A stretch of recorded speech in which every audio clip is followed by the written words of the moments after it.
MC, du pain quotidien. Du pain quotidien avec Victor Joannin. Bonjour Victor. Bonjour. Le permis de conduire évolue. Dès la fin de l'année, les jeunes pourront passer le permis à partir de 17 ans. Donc on avance d'un an, même s'il leur faudra attendre la majorité pour conduire pour de vrai. Mais ils pourront anticiper une formation à la conduite plus précoce, une formation modernisée. Le Premier ministre a annoncé hier 10 mesures qui seront examinées ce mois-ci à l'Assemblée. Édouard Philippe promet des délais plus courts, un permis 30% moins cher.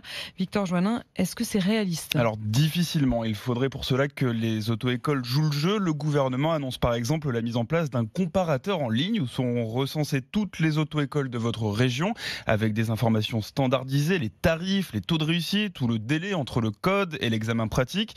Le gouvernement espère intensifier la concurrence entre les auto-écoles en les forçant à se démarquer grâce à des tarifs plus bas ou de meilleurs résultats. C'est un pari. Et le code va être gratuit pour les volontaires du service national universel. Voilà, c'est confirmé. L'apprentissage en ligne et la première tentative à l'examen seront offerts aux volontaires. Dès cet été, à terme, 800 000 jeunes vont en bénéficier chaque année. Cette mesure représente une économie d'environ 70 € par volontaire. On se souvient quand même que lorsqu'il y avait le service militaire dans l'ancien temps, le permis de conduire, ça venait avec. Vous pouviez passer votre permis de conduire à l'armée gratuitement.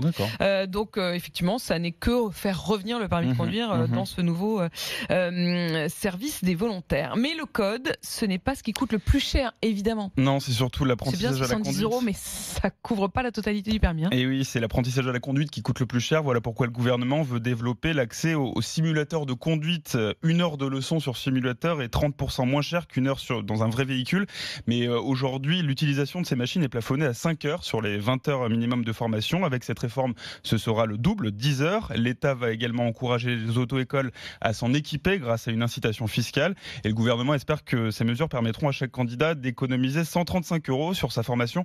Mais en fait, ce chiffre est très théorique parce qu'il correspond en fait à la différence entre un élève qui utilise un simulateur au maximum et un autre qui ne l'utilise pas du tout. Donc voilà, c'est assez théorique. Mais l'apprentissage de la boîte automatique à la boîte automatique va être encouragé. Oui, c'est plus simple, c'est plus rapide et donc moins cher une fois obtenu le permis. Il faudra attendre seulement 3 mois avant d'avoir le droit de rouler avec une boîte manuelle, alors que c'est 6 mois aujourd'hui, donc le délai est raccourci. En revanche, les 7 heures de cours d'adaptation sont toujours demandées avant de passer en manuel. Donc ça ne change pas, il n'y aura pas d'économie directe. Et dorénavant, le candidat pourra s'inscrire en ligne. Donc à l'épreuve pratique qui est quand même toujours très redoutable. Oui, et ce sera d'abord expérimenté l'an prochain dans 5 départements d'Occitanie. Parce que là, on doit toujours attendre que l'auto-école accepte de bien vouloir vous mettre sur une liste d'examens. Et on sent bien que parfois, il faut un petit peu de la rétention quand même. Et là, le candidat, ce sera lui qui décidera son centre d'examen, la date, le créneau horaire. Alors, est-ce que ça va réduire les délais ? Les professionnels disent non tant qu'il n'y aura pas plus de place à l'examen. Attention aux impatients, si le candidat tente sa chance trop tôt et rate le permis, il y aura un système de pénalité. Plus son résultat sera mauvais, plus il devra attendre avant de repasser le permis. Il y a un truc quand même formidable aux États-Unis, sachez-le, c'est que vous allez passer votre permis avec votre propre véhicule. Ce qui est quand même assez surprenant et saugrenu pour nous. Donc c'est quelqu'un d'autre qui vous prête un véhicule évidemment parce que vous n'êtes pas censé encore conduire, mais vous pouvez repartir pratiquement directement avec. Il y a quand même quelque chose d'assez bizarre avec ça. Allez, en cas d'échec justement, le candidat malheureux, est-ce qu'il pourra repasser son permis sans avoir à retourner repasser par la case auto-école ? Auto-école, oui, c'est ce que le gouvernement appelle la conduite supervisée. Économie espérée pour cette mesure, un peu plus de 300 €. Sauf que j'ai appelé les professionnels de l'auto-école, ils me disent que cette mesure existe déjà depuis plusieurs années. En fait, plutôt que de reprendre des heures dans votre auto-école après un échec, vous pouvez vous entraîner avec la personne de votre choix, comme pour la conduite accompagnée.